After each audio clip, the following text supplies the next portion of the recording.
To all those people who told me not to judge a game without playing it, boom.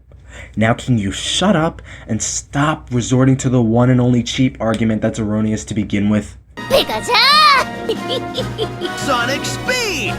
Woohoo! Super Mario T is here, and I 100%ed, not just beaten, 100%ed Paper Mario Color Splash. And considering how many times I targeted this game and how I got most of my followers from doing so, you guys obviously wanted me to review this. So going into this game, the assistant producer stated this was a direct influence from Sticker Star. It was the basis for the series, it addressed the problems it had to improve, and everyone praises the writing, the battles, etc. I was expecting this game to be improved from Sticker Star, have good writing, and nothing more. Did I get what I expected? Kinda.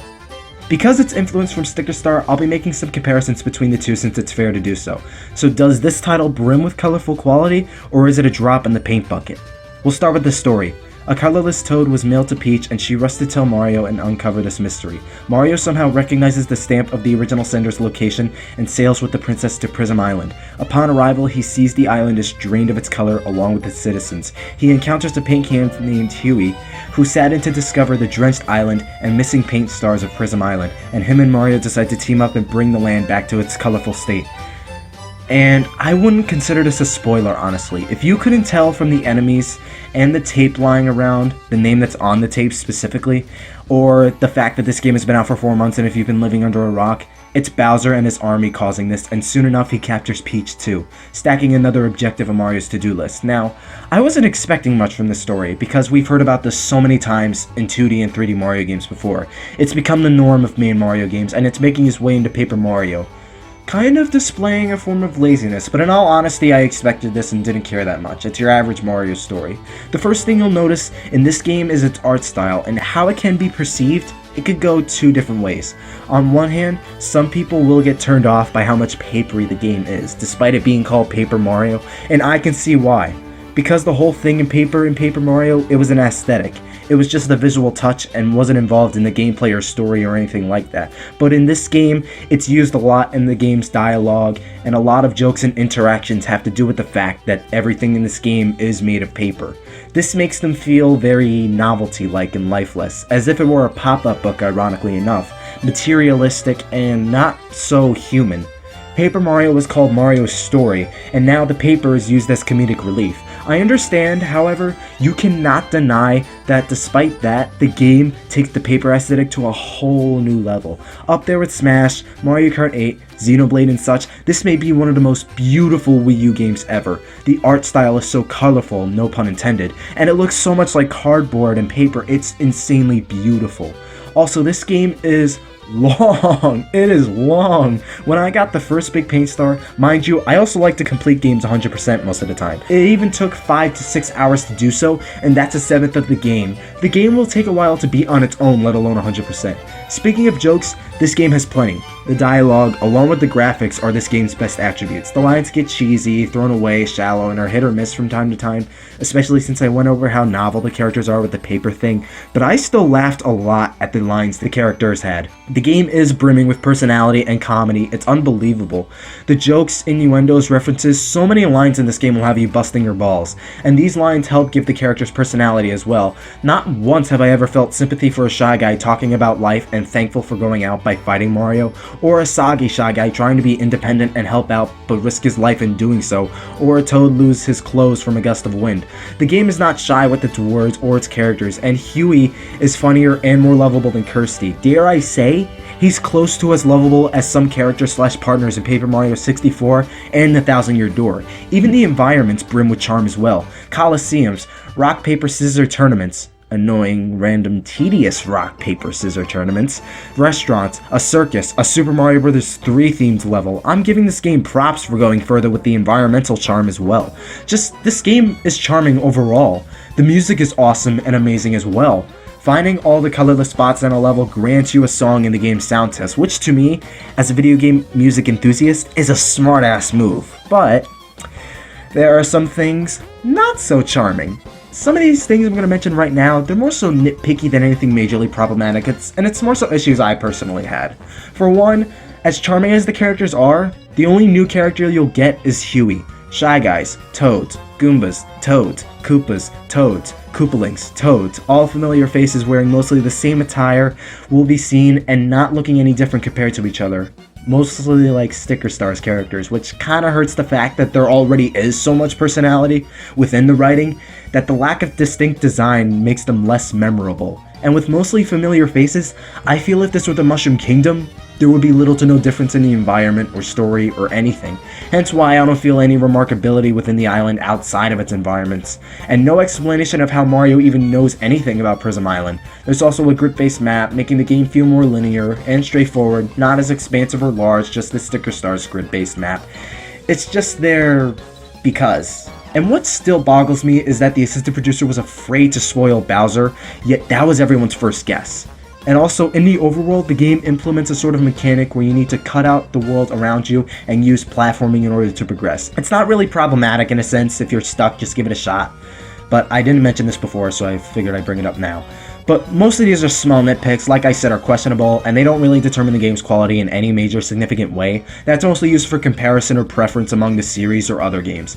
But if there is one thing that determines a game's quality, it's the gameplay. The sole factor we critique games to begin with, and that's this game's biggest weak point.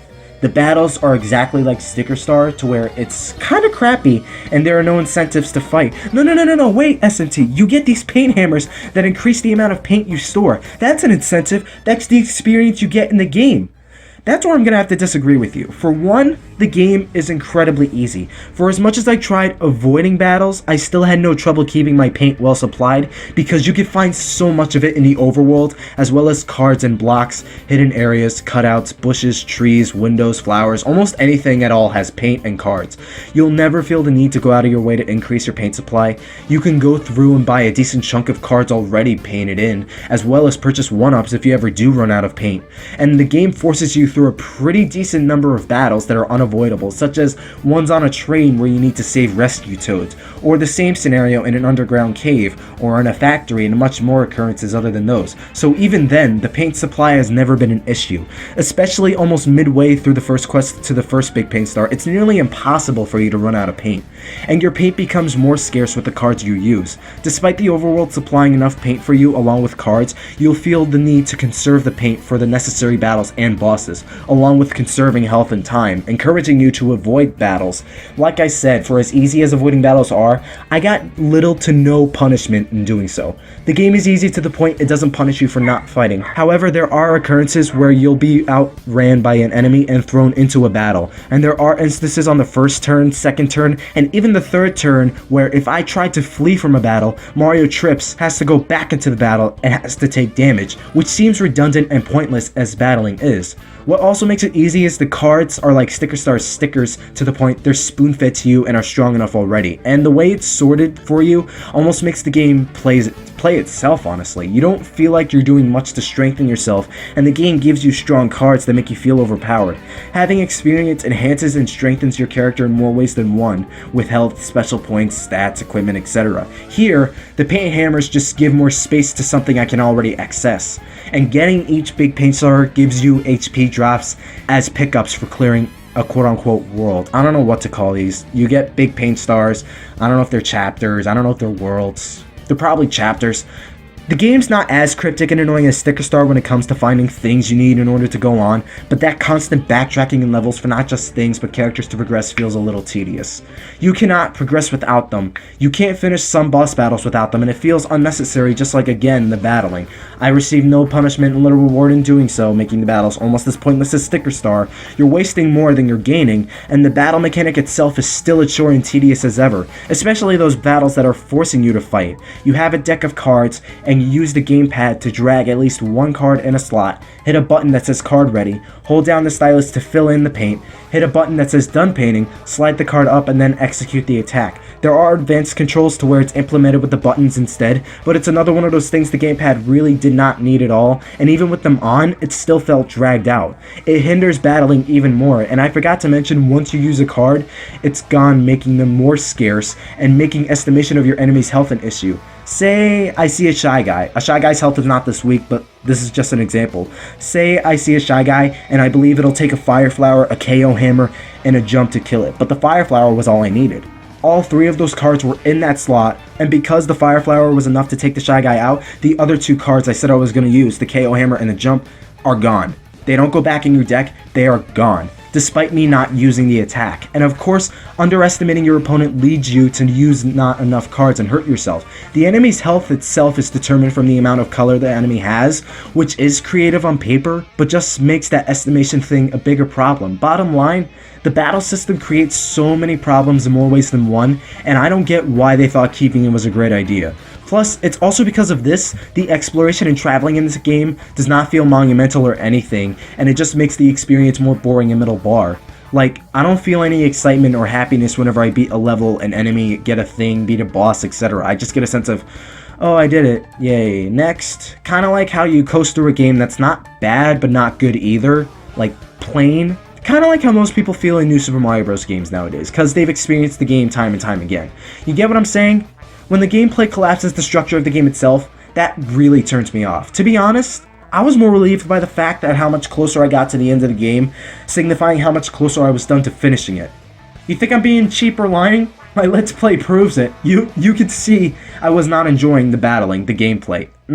Is Paper Mario Color Splash the worst game ever? No, there are worser games out there. Is it the worst Paper Mario? No, that still goes to Sticker Star, in my opinion, but it still has plenty of problems. Paper Mario Color Splash, it's an action-adventure RPG platforming game that is filled to the brim with colorful characters, colorful worlds, with colorful graphics, but still has a stale battle system with plain gameplay, character design, and overall story. I'd give Color Splash a 5.8 out of 10, rounded out to a 6 out of 10. It's insanely middle bar for me. The graphics and characters are great, but that gameplay is seriously dreadful. Even with the paint hammers, it does not fix the problems the battle system has. It feels more like an extra added to make battles feel more important. Its gameplay is what drops it to a low, mediocre average title for me. Just 4th place in the Paper Mario series. Good writing and graphics and music don't excuse the game's faults. I was not enjoying most of my time with the game, as that hindered my enjoyment for the writing and personality the game did have. However, that's not to say the game isn't 100% enjoyable. The environments, characters, etc., like I said, are still a delight, but the gameplay wasn't. It's better than Sticker Star, but whether that's enough for you or not is all dependent on how you feel and what your tastes are. It's also how high or low of a standard being better than Sticker Star is, which more often than not is low to begin with. But again, that depends on how you think that is. If you're someone who likes funny writing, a beautiful creative art style, or just wants a Mario game to pass the time, especially since the Switch is coming up, you're going to need something to pass the time, maybe pick it up? I really don't know. I personally feel it's not worth the dreadful, tedious gameplay that's still questionable and degrading in itself, and I'd say just stick with the 1000-Year Door 64 Paper Mario, or even Super Paper Mario. It's a step in the right direction, but it's a small one at that. Now, the only question stems from the assistant producer's tease on the possibility of a TTYD remake. Thanks for watching, and stick around for more things Paper Mario and other things Mario and gaming related as well as the continuation of the Let's Play of the original Paper Mario on my channel. Stay super.